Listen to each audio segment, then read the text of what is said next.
Bismillahirrahmanirrahim. Assalamualaikum warahmatullahi wabarakatuh.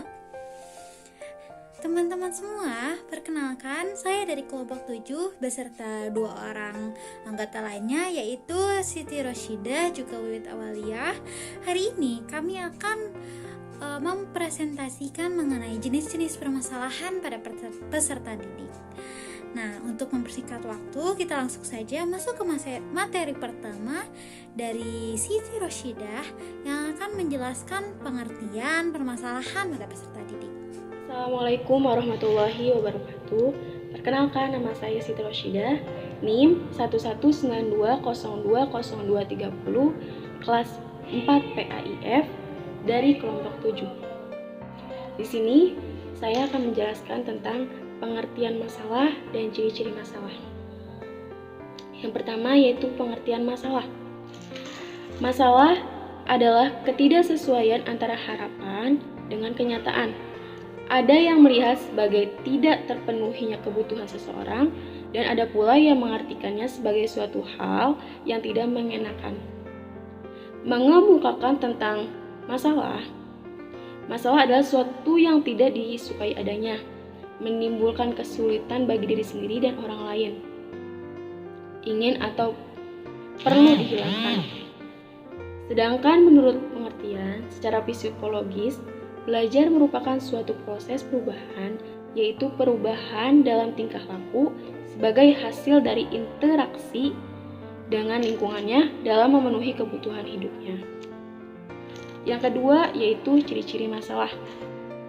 Di sini saya sesuai di makalah, ciri-ciri masalah ada 7. Yaitu yang pertama, masalah muncul karena adanya kesenjangan antara harapan dan kenyataan. Yang kedua, semakin besar kesenjangan, maka masalah semakin berat. Yang ketiga, tiap kesenjangan yang terjadi dapat menimbulkan persepsi yang berbeda-beda. Yang keempat, masalah muncul sebagai perilaku yang tidak dikehendaki oleh individu itu sendiri maupun oleh lingkungan. Yang kelima, masalah timbul akan dari proses belajar yang keliru.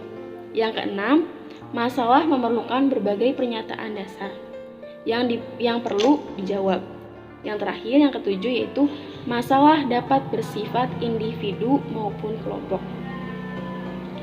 Mungkin itu saja yang bisa saya sampaikan. Kurang dan lebihnya mohon maaf. Wabillahi taufiq wal hidayah. Wassalamualaikum warahmatullahi wabarakatuh. Baik, terima kasih banyak kepada saudari Siti Roshidah yang telah memaparkan penjelasannya.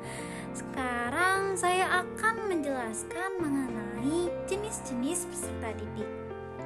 Jenis-jenis peserta didik jika dikelompokkan bisa menjadi 5 kelompok.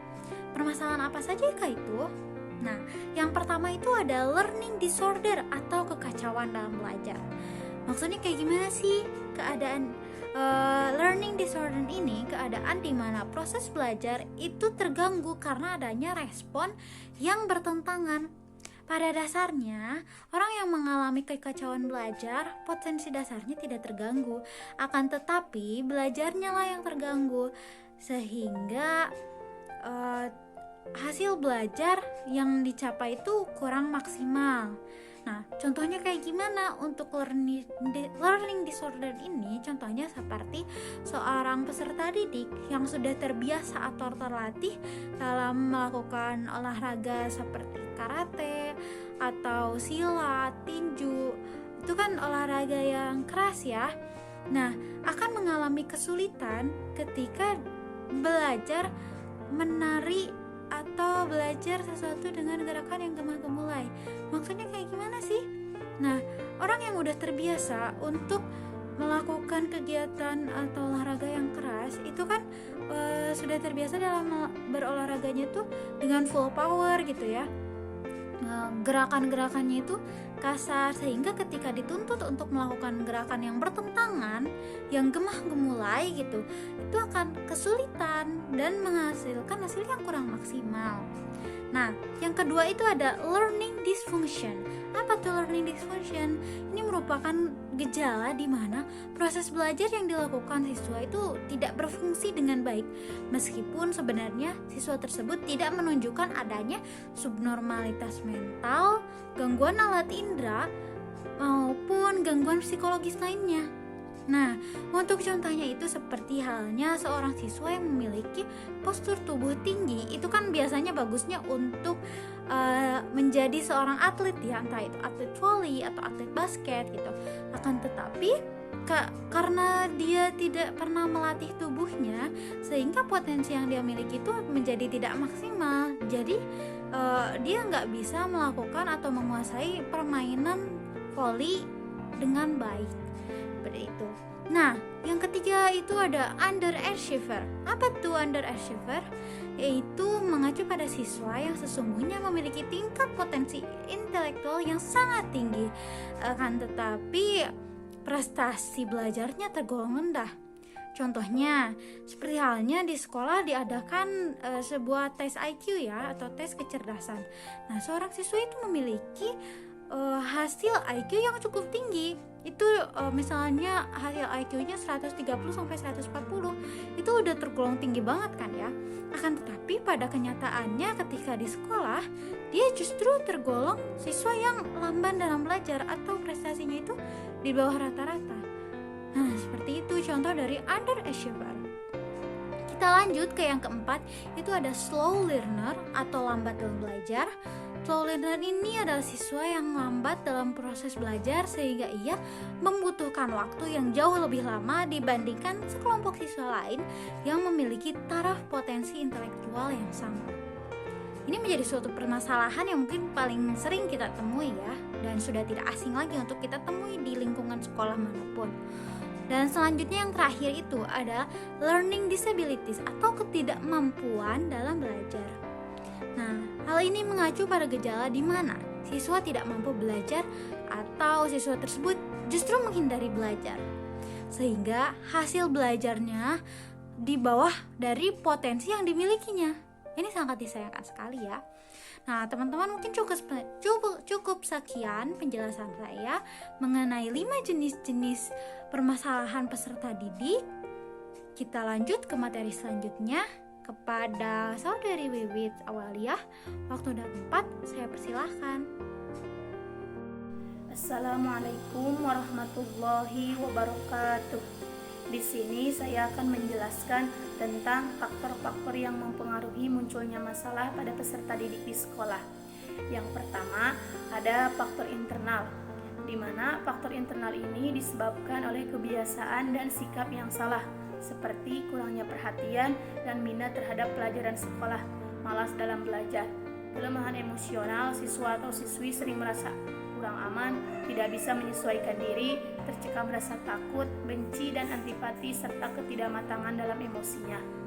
Yang kedua, ada faktor eksternal, di mana kemampuan ekonomi orang tua kurang memadai, misalnya peralatan sekolah yang dibutuhkan kurang memadai sehingga untuk memenuhi kebutuhan belajarnya masih kurang. Fasilitas belajar kurang memenuhi, sikap orang tua yang tidak memperhatikan pendidikan anaknya. Yang ketiga, ada faktor sekolah dan masyarakat. Sifat kurikulum yang kurang fleksibel, alat dan media yang digunakan guru kurang memadai, lingkungan masyarakat yang kurang kondusif. Yang keempat, ada faktor segi individu. Keterbatasan atau kekurangan mampu mental, keterbatasan mampu atau keadaan fisik, ketidakseimbangan emosional, sikap dan kebiasaan tertentu yang dapat merugikan diri sendiri, tidak berbakat pada suatu bidang. Yang kelima, ada faktor segi lingkungan, di mana faktor segi lingkungan ini adalah lingkungan rumah, cara mendidik anak yang kurang tepat, situasi pergaulan antara anggota keluarga, tingkat pendidikan orang tua standar, tuntutan orang tua terhadap anak, situasi tempat tinggal. Yang keenam, ada faktor segi lingkungan, di mana penanganan murid bermasalah tidak lepas dari peran serta seluruh ekosistem sekolah. Harus ada koordinasi antara guru BK dengan kepala sekolah, guru mata pelajaran, wali kelas, orang tua dan ahli-ahli lainnya seperti psikolog dan pihak kepolisian. Ringan atau beratnya masalah murid sangat baik jika ada sistem penanganannya, seperti penanganan murid yang tidak patuh terhadap guru tertentu. Disinilah guru sering terjebak emosi hingga bertindak kurang pas pada murid, dan sialnya lagi harus berhadapan dengan murid berlabel lawan. Sebenarnya jika memang ada murid yang kurang baik sikapnya, tidak perlu ada kata kasar atau tindakan fisik kepada murid, apalagi yang berlabel lawan. Agar aman, jika guru kurang nyaman melihat sikap muridnya, tegur dengan nada mendidik dan catat dalam deskripsi sikap selanjutnya. Berikan kepada wali kelas. Jika memang sudah parah, wali kelas menyurat kepada orang tua dan bisa dialihkan kepada guru BK. Jika sikapnya berulang-ulang dan tidak membaik, ada tindakan selanjutnya. Mungkin itu saja penjelasan dari saya. Wassalamualaikum warahmatullahi wabarakatuh. Baik, itulah tadi sudah dipaparkan semua materi dari kelompok 7, mulai dari pengertian, jenis-jenis, hingga faktor-faktor. Cukup sekian dari kelompok 7. Wassalamualaikum warahmatullahi wabarakatuh.